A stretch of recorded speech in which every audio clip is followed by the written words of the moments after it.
किसी छोटे से कस्बे में दो बहन रहती थी, रीमा और नैना। उनके माँ बाप इस दुनिया में नहीं थे। पिता का देहांत बहुत साल पहले हो चुका था और माँ कुछ साल पहले ही बीमारी में चल बसी थी और वो दोनों बहनें ही एक दूसरे की सहारा थी। रीमा दिन भर लोगों के घर जाकर झाड़ू पोछा करती और बर्तन धोने का काम करती थी ताकि किसी तरह घर का खर्चा चल सके। नैना भी पढ़ती थी, लेकिन हालात ऐसे थे कि वह किताबों से ज्यादा अपनी दीदी की थकान और चेहरे की उदासी देखती रहती थी। एक रात दोनों बहन चूल्हे पर बनी पतली दाल और आधी रोटी खाते हुए बैठी थी। दीदी, तुम इतनी मेहनत करती हो, तुम थक जाती हो ना? मैं भी तुम्हारे साथ काम करूंगी। पगली, तुझे पढ़ाई करनी है। अगर तू भी काम में लग गई तो तेरी जिंदगी भी मेरी जैसी हो जाएगी। मैं चाहती हूँ कि तू कुछ बड़ा बने, जिससे तुझे कभी किसी के घर बर्तन ना मांजने पड़े। लेकिन दीदी, मुझे अच्छा नहीं लगता जब सब तुम्हें डांटते हैं और तुम फिर भी चुप रहती हो। क्या करूँ नैना, मजबूरी है। पर एक दिन हम दोनों हंसते हुए अच्छे घर में रहेंगे। दीदी, मैं तो आपको बताना ही भूल गई। मुझे कुछ बुक्स खरीदने हैं, लेकिन वो थोड़े महंगे हैं। कोई बात नहीं नैना, अगर वो महंगे हैं तो क्या हुआ, मैं हूँ ना। कल मैं तुम्हें बुक दिला दूंगी। सुबह होते ही रीमा अपने काम पर चली जाती है। शाम होने पर वो अपनी मालकिन से बोलती है, वो मालकिन, मुझे थोड़े से पैसे चाहिए थे। नैना को पढ़ने के लिए बुक्स खरीदना है। मेरे पास कोई पैसे वैसे नहीं है। तुझे क्या लगता है मैं कोई पैसे बांटने का ठेका लेकर बैठी हूँ? हर महीने किसी न किसी बहाने पैसे मांगने चली आती है। नहीं मालकिन, पहले कभी नहीं मांगा। बस नैना की पढ़ाई रुक जाएगी इसीलिए। ओह, तो अब तेरी छोटी बहन की पढ़ाई भी मुझे ही करवानी है। देख रीमा, तेरा काम झाड़ू पोछा करना, बर्तन मांजना और जो दिहाड़ी मिलती है उसी से गुजारा करना, समझी? ये मत सोच कि तू मेरे घर काम करती है तो मैं तुझे मुफ्त में पैसे दिया करूंगी। मालकिन, मैं मुफ्त में पैसे नहीं मांग रही, धीरे धीरे चुका दूंगी। चुका दूंगी? तू? अरे तेरे पास है ही क्या? पहले तो तेरा खाना पहनना ठीक से होता नहीं, ऊपर से बड़ी बड़ी बातें करती है। देख रीमा, ज्यादा मुंह मत खुलवा, वरना अगले महीने से तेरा काम ही बंद कर दूंगी।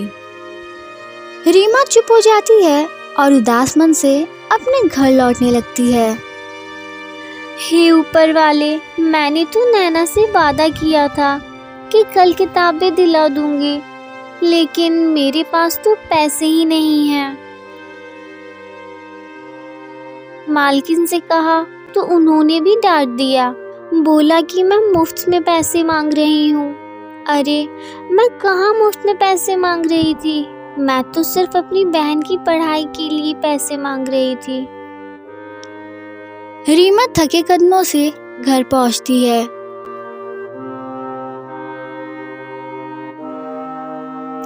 दीदी, आप आ गई? देखो, मास्टर जी ने कहा है कि मुझे अगले महीने नई किताबें लानी होंगी। दीदी, आप लाई हो ना नई किताबें? अभी पैसे पूरे नहीं हो पाए हैं नैना, अगले हफ्ते तक ले आऊंगी, पक्का। कोई बात नहीं दीदी, अगर इस हफ्ते नहीं तो अगले हफ्ते से ही।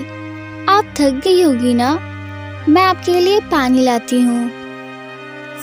नैना, मुझे बहुत दुख है, तुझसे वादा दिया था पर पूरा नहीं कर पाई।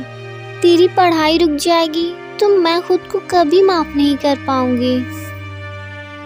दीदी, आप क्यों रो रही हो?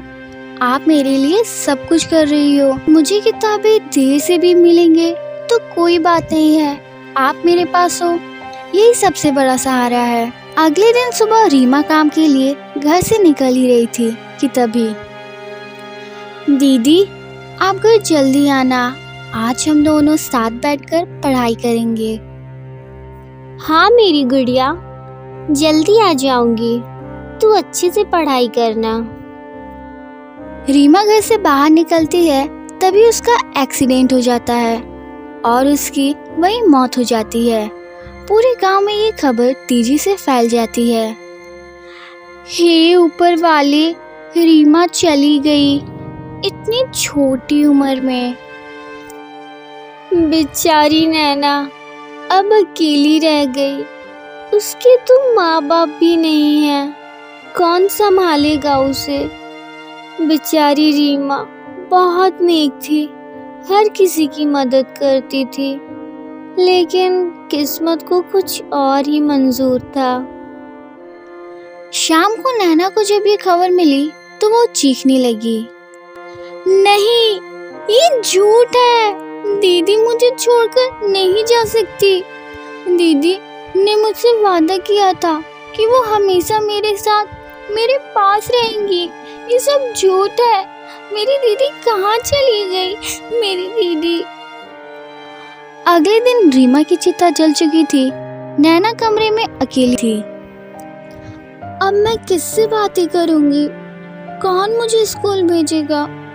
कौन मुझे डांटेगा और हंसाएगा? दीदी अब मुझे छोड़कर क्यों चली गई? नैना थोड़ी देर चुप हो गई। दीदी आपने मुझसे वादा किया था कि कभी मुझे अकेला नहीं छोड़ोगी। अब मैं क्या करूंगी? मेरा कोई नहीं है इस दुनिया में। ऐसा कहकर नैना रोने लगती है। तभी कमरे में एक चुड़ैल आ जाती है। नैना उसे देखकर डर जाती है। डरो मत नैना, मैं तुम्हारी दीदी रीमा हूँ। मैं तुझे अकेली छोड़ने नहीं आई। मैं तेरी मदद करूँगी, चाहे चुड़ैल बनकर ही क्यों ना। दीदी मुझे बहुत डर लग रहा है। लोग कहते हैं चुड़ैल बुरी होती है।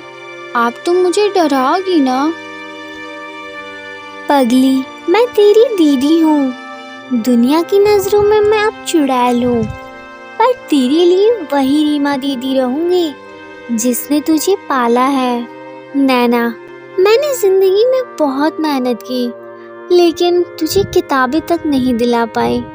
अब मेरी मौत के बाद तुझे अकेला नहीं छोड़ सकती। तुझे पैसे कमाने होंगे, पढ़ाई भी करनी होगी और जीना भी। पर दीदी मैं क्या करूं? मुझे तो कुछ आता ही नहीं। तुझे याद है ना, तू मुझे हमेशा कहती थी कि फ्रेंच फ्राइज बहुत स्वादिष्ट बनाती हूँ। अब वही हमारा सहारा बनेगा। तू एक ठेला लगाएगी, फ्रेंच फ्राइज वाली बन जाएगी और मैं तेरी मदद करूँगी हर रात, हर कदम पर। अगले दिन नैना ने गांव से थोड़ा कर्ज लिया और एक छोटा सा ठेला खरीदा।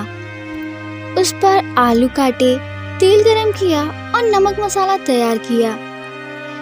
हे ऊपर वाले, अगर कोई फ्रेंच फ्राइज ही ना खरीदे तो क्या होगा? शाम होते होते नैना की ठेले पर भीड़ लग जाती है। अरे कितना मजेदार महक रहा है। दीदी हमें भी फ्रेंच फ्राइज दो ना। वाह कितना टेस्टी है। मैंने तो कभी इतना स्वादिष्ट फ्रेंच फ्राइज कभी नहीं खाया। नैना पैसे कमाकर पढ़ाई भी करने लगी। गांव के लोग धीरे धीरे उसकी मदद करने लगे, क्योंकि सबको पता था कि उस ठेले के पीछे उसकी मरी हुई बहन का प्यार है। दीदी अगर आप ना होती तो मैं शायद जिंदा भी ना रहती। आज मेरी हर सफलता आपकी वजह से है। मैं हमेशा तेरे साथ हूँ मेरी प्यारी नैना। और इस तरह फ्रेंच फ्राइज वाली चुड़ैल की कहानी पूरी होती है। तो दोस्तों, अगर आपको मेरी वीडियो पसंद आई तो लाइक जरूर से करना। अभी तक आपने हमारे चैनल एंजल डेज को सब्सक्राइब नहीं किया है तो सब्सक्राइब भी कर लेना।